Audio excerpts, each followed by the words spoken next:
दिन एक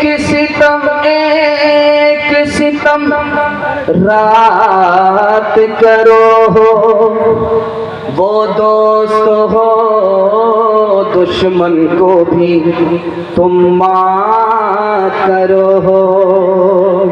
दामन पे कोई छींट न खंजर पे कोई दाग, तुम कत्ल करो हो के करामात करो हो।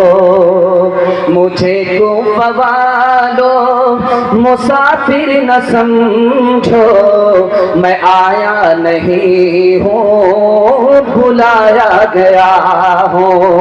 एक मेहमान बना के सताया गया हूँ, मैं रोया नहीं हूँ रुलाया गया हूँ।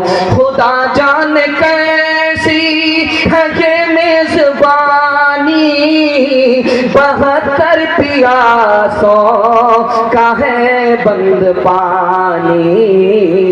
ओ कतर में है जान मैं कौसर का पीना, मैं प्यासा नहीं हूँ पिलाया गया हूँ। जो झुकता था सरबा निगाहे खुदा में, वही सर कलम हो गया करबला में। शहादत की मंजिल को पाया है हमने, मैं मुर्दा नहीं हूँ जिलाया गया हूँ। हाथ उठाइए, वादा कीजिए मुहर्रम नहीं खेलेंगे, हाथ उठाइए इंशाअल्लाह। मगर मुहर्रम देखेंगे, हाथ उठाइए इंशाअल्लाह। है माशाअल्लाह मुकम्मल बेदार हैं और जलसा बिल्कुल शबाब पर है। अल्लाह आपको हौसले से जवान फरमाए, दिन दुनी रात चगुनी तरक्की से माला माल फरमाए। अब ये राज आपको बताने के लिए जा रहा हूँ। ये लिसान कहाँ से आया? लिसान नहीं है, निशान है। ये इमाम बाड़ा कहाँ से आया? ये इमाम बाड़ा नहीं, ईमान बिगाड़ा है। हसन हुसैन कहाँ से आया? ये हसन हुसैन नहीं, हसन हुसैन है। इससे अंदाजा कीजिए कि ये खुराफात, ये अखाड़ा, ये लाठी ढोल ढाक वाले कितने पढ़े लिखे लोग। अल्लाह ने आपके बच्चे को भी बचाया है। मैं दुआ करता हूँ अल्लाह आपके नस्लों की हिफाजत करे। ध्यान से सुनिएगा, 880 हिजरी तक में हिंदुस्तान में कोई अखाड़ा नहीं था, कोई निशान नहीं, कोई इमाम बाड़ा नहीं। 880 हिजरी 800 साल के बाद शहंशाह तैमूर ने करबला से नकली कब्र मंगाई, लोगों में ऐलान कराया कि इसकी जियारत करो। इसलिए आप देखेंगे कि इमाम बाड़ा में नकली कब्र है। ये सरकारी ऐलान हुआ है शहंशाह तैमूर का। 880 हिजरी के बाद हिंदुस्तान में अखाड़ा आया, ढोल ढाक और लाठी भांजने का रिवाज हुआ। किस बादशाह की इजाद है ये? शहंशाह तैमूर, जिसको लंगड़ा बादशाह कहा था। इस महीने में दूसरा प्रोपगंडा क्या है? निकाह नहीं करना चाहिए, मातम का महीना है। सबसे बड़ा निकाह इस धरती पर अगर कोई हुआ है तो हमारे नबी का हुआ है। और नबी ने हजरत सफिया रज़ी अल्लाह अन्हा से निकाह इसी मुहर्रम के महीने में किया है। नबी के निकाह से बड़ा कोई निकाह नहीं हो सकता, और मुहर्रम का महीना निकाह से बेहतर कोई और महीना नहीं हो सकता। आपकी चहीती बेटी फातिमा, आपके चहीते दामाद अली का फातिमा से निकाह हुआ है, मुहर्रम का महीना है। सैयदना कासिम का निकाह इमाम हुसैन ने करबला के मैदान में किया है। 10 तारीख को निकाह हो सकता है, मुहर्रम के पूरे महीने में निकाह हो सकता है। मुहर्रम का महीना निकाह के लिए बरकत का महीना। हाथ उठाइए, वादा कीजिए, सब काम पहले होगा, निकाह बाद में करेंगे। हाथ उठाइए इंशाअल्लाह। बेदारी आ गई है। जिस बेदारी को देखना था उस बेदारी में आप आ चुके। लखनऊ में जुलूस निकल रहा था, ढोल ढाक की आवाज आई। अरब के मेहमान आए हुए थे, उन्होंने पूछा कि अचानक बम बारूद की आवाज कहां से आ रही है? का हुजूर पता नहीं जुलूस निकलना। का किसका जुलूस है? का इमाम हुसैन के मातम के लिए जुलूस निकला है। तो इन्ना लिल्लाह पढ़ करके कहा, अस्तगफिरुल्लाह पढ़ करके कहा, ला हौला वला कुव्वता इल्ला बिल्लाह पढ़ करके कहा कि इन बदनसीबों को आज खबर हुई है। 1300 साल शहादत का जमाना गुजर गया, इन बदनसीबों को आज खबर हुई। मुनाजरा चल रहा है, मुल्ला दो प्याजा इधर खड़े हैं, शिया आलिम उधर खड़े। कहा कि इशारे में मुनाजरा होगा, जबान से नहीं, इशारे इशारे। तो शिया आलिम ने एक उंगली दिखाई, मुल्ला दो प्याजा ने 2 उंगली दिखाई, उन्होंने 5 उंगली दिखाई, इन्होंने मुक्का दिखाया, उसने अंडा दिखाया, इन्होंने प्याज दिखाया। मुनाजरा खत्म। अब उस शिया आलिम से पूछा कि ये गुम तरावी क्या हुई? समझ में नहीं आया। 1 उंगली 2 उंगली 5 उंगली मुक्का, इधर अंडा उधर प्याज, क्या मतलब हुआ? तो शिया आलिम बोला कि यार मैं हार गया, मुझसे बड़ा आलिम ये सुन्नी आलिम है मुल्ला दो प्याजा, इसने मुझे हरा दिया। मैंने 1 उंगली दिखाई कि खुदा पर ईमान लाना होगा, इन्होंने 2 उंगली दिखाई कि खुदा पर ईमान से काम नहीं चलेगा, नबी पर भी ईमान लाना। मैंने 5 उंगली दिखाई कि अली, हसन, हुसैन, फातिमा, मोहम्मद सल्लल्लाहु अलैहि वसल्लम सबको अलग मानना होगा। उन्होंने मुक्का दिखाया कि ये सब अलग नहीं है, सब एक। शिया ने अंडा दिखाया, अंडा दिखा करके इशारा किया कि ये दुनिया अंडे की तरह गोल है। उन्होंने प्याज दिखाया कि अंडे की तरह नहीं है, जमीन पर जमीन है, आसमान पर आसमान है, प्याज की तरह।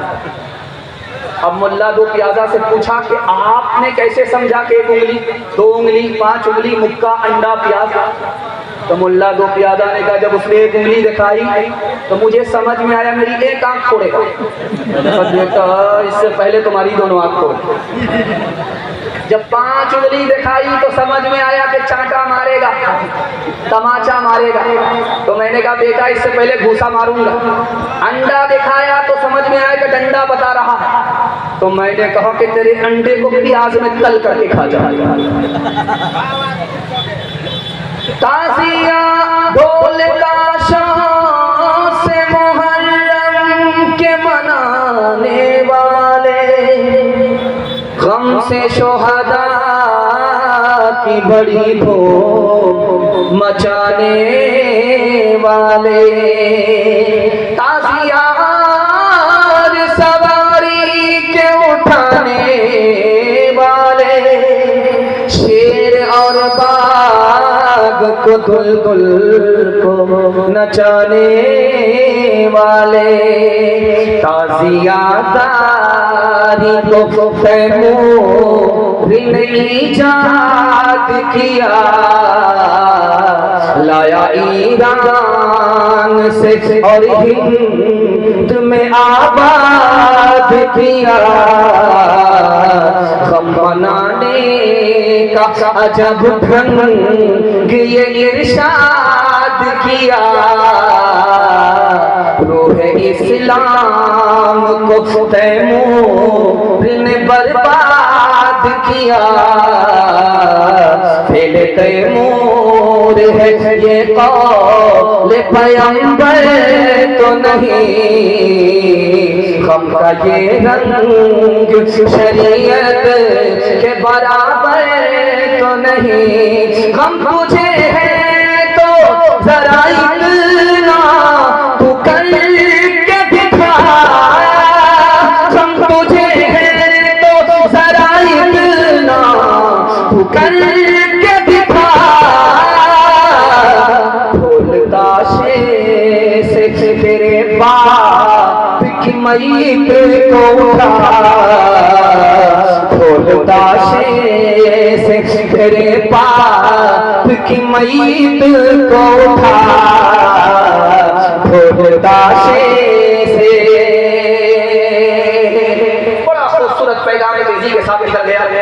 इमाम हुसैन के हवाले से आखिरी पैगाम शहादत के हवाले से सुना रहा हूँ, सुनने के लिए तैयार है?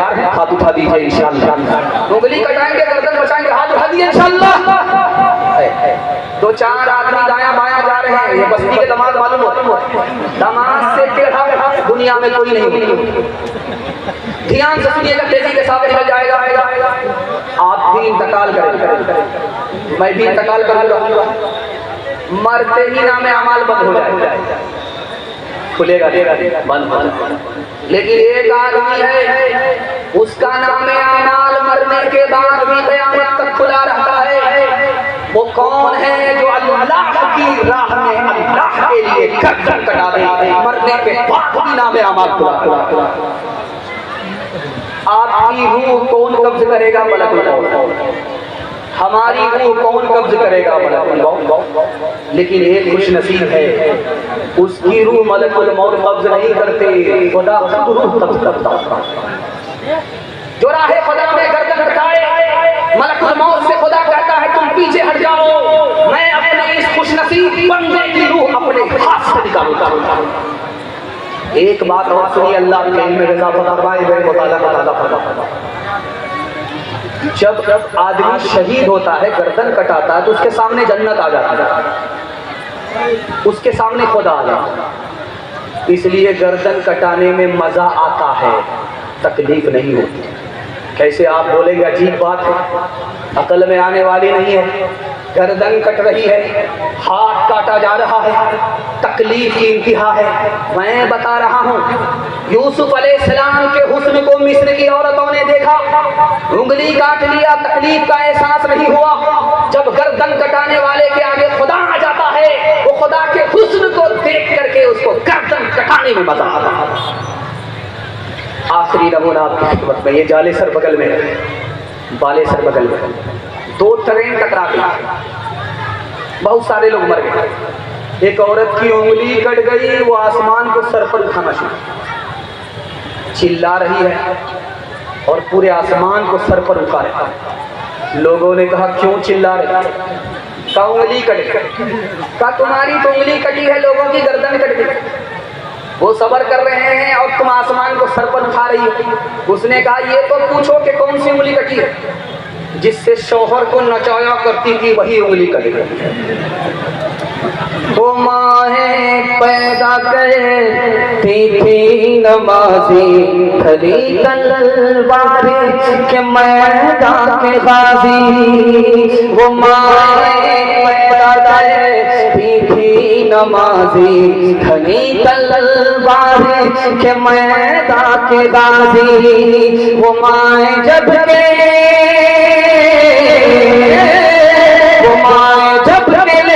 थी बलाए तो यूं बेटे को करती थी दुआएं, इबादत में कटे बेटा शहादत इबादत में कटे बेटा शहादत